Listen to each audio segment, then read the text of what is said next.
woza nendlebe ngize nendaba. Ake Jetli, cela ukukhuluma indaba zabantu.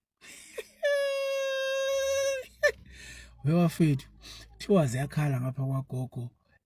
Angithi siyazi ukuthi kune conference 2027. So engathi vele sekuqalile ukuthi abantu sebeyaqala manje ukucaba indlela ukuthi obani okumele baqheliswe, obani okumele babe khona. Angithi niyayizwa leyo nto.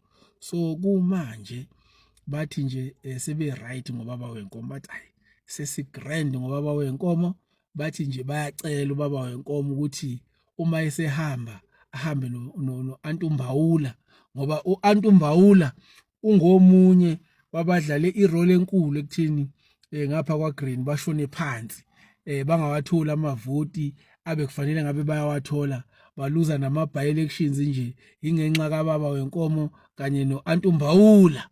So ngalokho ke bayacela mayesehamba ubaba wenkomo athathe imbawula yakhe ahambe nayo.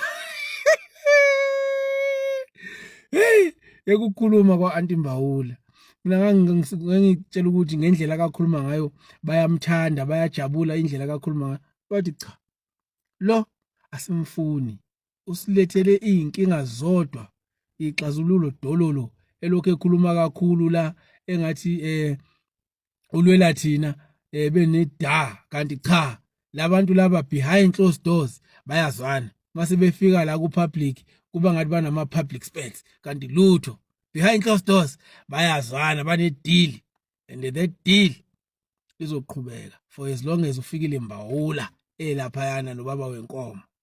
So bathi bakhathele, they want ubaba wenkomo mayihamba athathe imbawula yakhe ahambe nayo.